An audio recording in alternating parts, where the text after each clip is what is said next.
Įsidarbinimo portfelis – tai naujas projektas, kurį finansuoja Europos komisija pagal programą Erasmus+. Šioje pamokoje sužinosite, kaip sukurti savo gyvenimo aprašymą naudojant Europass. Norėdami susikurti Europass, naudokite jums įprastą paieškos sistemą ir paieškos laukelį įrašykite Europass.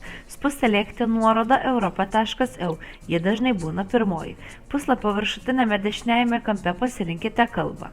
Toliau turite susikurti paskyrą. Spustelėkite geltoną langelį susikurti savo nemokamą Europass paskyrą. Kitame puslapio lange spustelėkite registruotis. Atsidariusiame puslapio lange turėsite nurodyti savo vardą pavardę, elektroninio pašto adresą ir pasirinkti elektroninio pašto kalbą. Perskaitykite privatumo politiką ir jei sutinkate, pažymėkite laukelį, kad sutinkate, tada spustelėkite sukurti paskyrą. Europass jums atsiųs elektroninį laišką, kad patvirtintumėte savo elektroninio pašto adresą ir susikurtumėte slaptažodį. Spustelėkite laiške esančią nuorodą, įveskite slaptažodį ir jūsų asmeninė Europass paskyra sukurta. Paprasta. Grįžkite į Europass pagrindinį puslapį, spustelėkite prisijungti prie Europass, įveskite savo elektroninio pašto adresą ir slaptažodį. Nepamirškite užsirašyti savo elektroninio pašto adreso ir slaptažodžio, bei juos laikyti saugioje vietoje. Toliau galite pradėti vesti ir saugoti informaciją įvairiuose skyriuose. Mano profilis.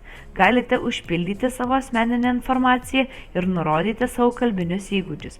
Galite pridėti naujų skyrių, kuriuose pateiksite savo pagrindinės kompetencijas ir informaciją apie darbo patirtį. Mano biblioteka. Čia galite įkelti visų tipų failus ir patirtį pagrindžiančius dokumentus. Mano įgūdžiai. Čia galite pridėti naudingos informacijos apie savo turimus įgūdžius ir mokymosi patirtį.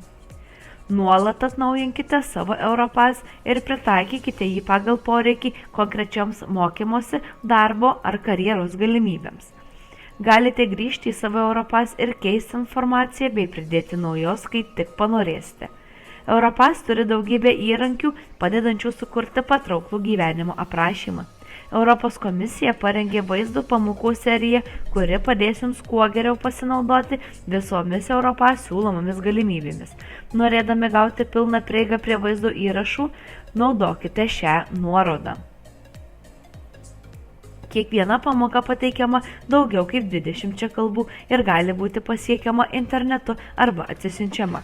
Peržiūrėję šią pamoką, galite pabandyti susikurti savo Europass naudodamiesi įsidarbinimo portfelio komandos parengtą 2D modulio žingsnis po žingsnio mokymosi veiklą.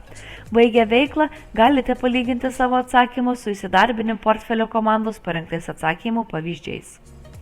Jei turite klausimų, visada galite susisiekti su savo mokytoju, naudodamiesi įsidarbinimo praktikos bendruomenė Telegram kanale. Taip pat galite susisiekti su įsidarbinimo portfelio partneriais, siųsdami žinutę per įsidarbinimo portfelio Facebook ir LinkedIn puslapius, palikdami komentarą po vaizdo įrašų įsidarbinimo portfelio YouTube kanale arba elektroniniu paštu per įsidarbinimo portfelio svetainę.